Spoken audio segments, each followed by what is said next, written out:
The next topic from the chapter electric current that is heating effect of current, जिसको हम joules law भी बोलते हैं। जब इलेक्ट्रिक करंट पास होता है किसी कंडक्टर से, जब इलेक्ट्रिक करंट किसी कंडक्टर से पास होता है तो जो कंडक्टर है वो कुछ टाइम के लिए क्या हो जाता है, हॉट हो जाता है। और जब करंट पास होता है किसी कंडक्टर से और उसके पास होने से जब वो हॉट हो जाता है कुछ टाइम के लिए, उस इफ़ेक्ट को हम बोलते हैं हीटिंग इफ़ेक्ट ऑफ करंट और जॉल्स हीटिंग इफ़ेक्ट। और इसका फॉर्मूला क्या होता है, H is directly proportional to I² RT, ठीक है। और H इक्वल्स टू क्या होता है, I² RT जाउल्स। और 1 जाउल में कितने कैलोरीज होते हैं, 4.2 कैलोरीज, ठीक है। तो ये आपका फॉर्मूला हो गया। इसको हम जॉल्स लॉ ऑफ हीटिंग भी बोलते हैं। अब हीटिंग इफ़ेक्ट ऑफ करंट का क्या कारण है, क्या कारण है कि जब करंट पास होता है तो वो हॉट हो जाता है। जब पोटेंशियल डिफरेंस अप्लाई होता है across the end of the conductor. अब हमारे पास क्या है, एक कंडक्टर है, ये कंडक्टर है हमारे पास, और ये हमारे पास क्या लगा हुआ है, सेल लगा हुआ है, ठीक है। यहाँ पे हम पोटेंशियल डिफरेंस अप्लाई करेंगे और करंट सप्लाई होगा और इलेक्ट्रॉन्स में मूवमेंट होगी। There is some force between the electrons, और यहाँ पे क्या प्रोड्यूस होगा, इलेक्ट्रिक फील्ड। इलेक्ट्रिक फील्ड यहाँ पे सेटअप हो जाएगा inside the conductors. There are large number of free electrons यहाँ पे प्रेजेंट हो गए कंडक्टर में। उनमें क्या आ जाएगी, एनर्जी आ जाएगी। वो मूव करेंगे विथ सम वेलोसिटी, एक्सेलरेट हो जाएंगे, और that is in a direction opposite to the electric field applied. इनकी जो मूवमेंट होगी वो ऑपोजिट होगी इलेक्ट्रिक फील्ड के, क्योंकि उनमें क्या होगी, काइनेटिक एनर्जी होगी। काइनेटिक एनर्जी क्यों होगी, क्योंकि हमने पोटेंशियल डिफरेंस अप्लाई किया है, करंट पास हो रहा है और इनमें काइनेटिक एनर्जी आ जाएगी। एक्सेलरेटेड इलेक्ट्रॉन्स एक दूसरे के साथ क्या करेंगे, कोलाइड करेंगे, कोलिजन होगी और अपनी एनर्जी दूसरे इलेक्ट्रॉन में ट्रांसफ़र कर देंगे। ये अपनी एनर्जी इसके अंदर ट्रांसफ़र कर देगा, क्योंकि जब यहाँ पे पोटेंशियल डिफरेंस अप्लाई होगा तो इलेक्ट्रॉन्स एक इलेक्ट्रॉन के साथ कोलाइड करेगा तो उसकी एनर्जी उसमें ट्रांसफ़र हो जाएगी, जिससे क्या होगा, टेम्परेचर बढ़ जाएगा, टेम्परेचर राइज हो जाएगा और कंडक्टर हीट हो जाएगा। और कंडक्टर हीट क्यों हुआ है, क्योंकि इलेक्ट्रॉन्स में मूवमेंट हो रही है, इतनी ज़्यादा मूवमेंट हो रही है कि कंडक्टर जो है वो हॉट हो गया है। तो ये एक कारण होता है हीटिंग इफ़ेक्ट ऑफ करंट का। नेक्स्ट हमारे पास है heat produced by electric current. ये कह रहा है consider a conductor A B. हमारे पास एक कंडक्टर है ए बी जिसका रेजिस्टेंस है कैपिटल R, और V क्या है, हम इसमें पोटेंशियल डिफरेंस अप्लाई कर रहे हैं, I करंट अप्लाई कर रहे हैं, T टाइम है। तो Q क्या होता है, IT होता है। ये हमने 10th में भी किया है, स्टार्टिंग ऑफ द चैप्टर भी पढ़ा है इस बार। तो Q होता है IT।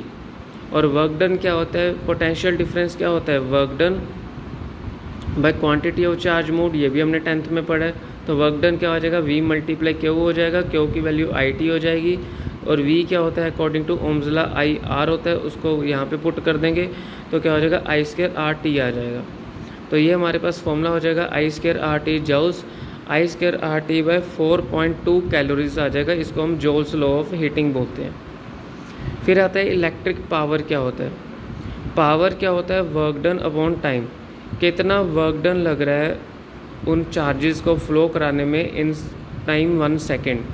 तो W क्या आ जाएगा हमारे पास, VIT आ जाएगा। यहाँ पे हमने पढ़ा था W क्या होता है, VIT, उसकी वैल्यू हम यहाँ पे पुट कर देंगे।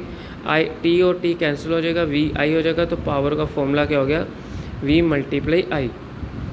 तो पावर के यूनिट्स होते हैं 1 वोट। 1 वोट की डेफिनेशन क्या होती है, 1 एम्पेयर करंट फ्लो करेंगे against the potential difference of 1 volt.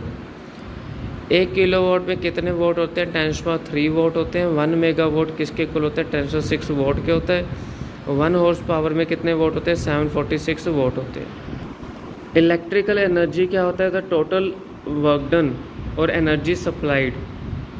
Total work done और energy supplied by the source of EMF in maintaining the current in a circuit in given time. तो कितना total work done और कितनी energy supply की जाएगी by the potential difference to the cell maintaining the current, ताकि वो current जो है वो सर्किट में फ्लो हो रहा है at for a given time, उसको हम इलेक्ट्रिकल एनर्जी बोलेंगे। तो इलेक्ट्रिकल एनर्जी का सेम फॉर्मूला होता है I/RT या VIT, या VI को लिख देंगे V/R। ठीक है, तो यहाँ पे V/R की वैल्यू आ जाएगी। V/R यहाँ पे पुट कर दो, V²/R², R के सारे कार कैंसिल हो जाएगा। तो यहाँ पे हमारे पास इलेक्ट्रिकल एनर्जी आ जाएगी। इसके हाईएस्ट यूनिट होते हैं kWh। ठीक है, या इसको हम बोर्ड ऑफ ट्रेड यूनिट्स भी बोलते हैं। The last topic from this unit that is efficiency of electric device. Efficiency हम कैसे निकालते हैं? आउटपुट पावर और इनपुट पावर का रेशियो।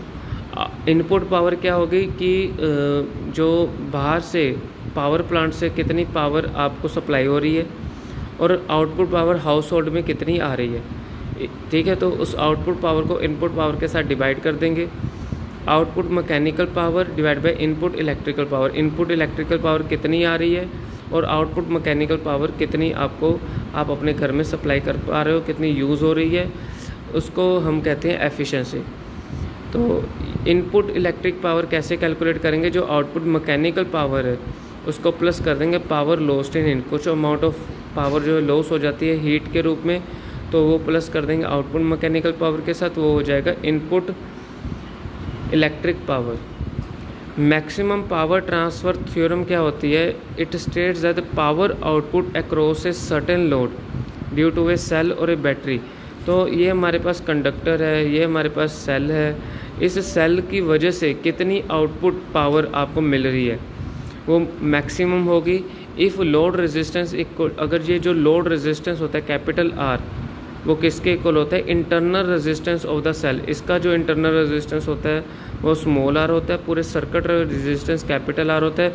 जब कैपिटल R इस स्मॉल r के इक्वल हो जाएगा, तब जो आउटपुट पावर आपको सप्लाई हो रही है इस सेल द्वारा वो मैक्सिमम होगी। इसको हम बोलते हैं मैक्सिमम पावर ट्रांसफ़र थ्योरम।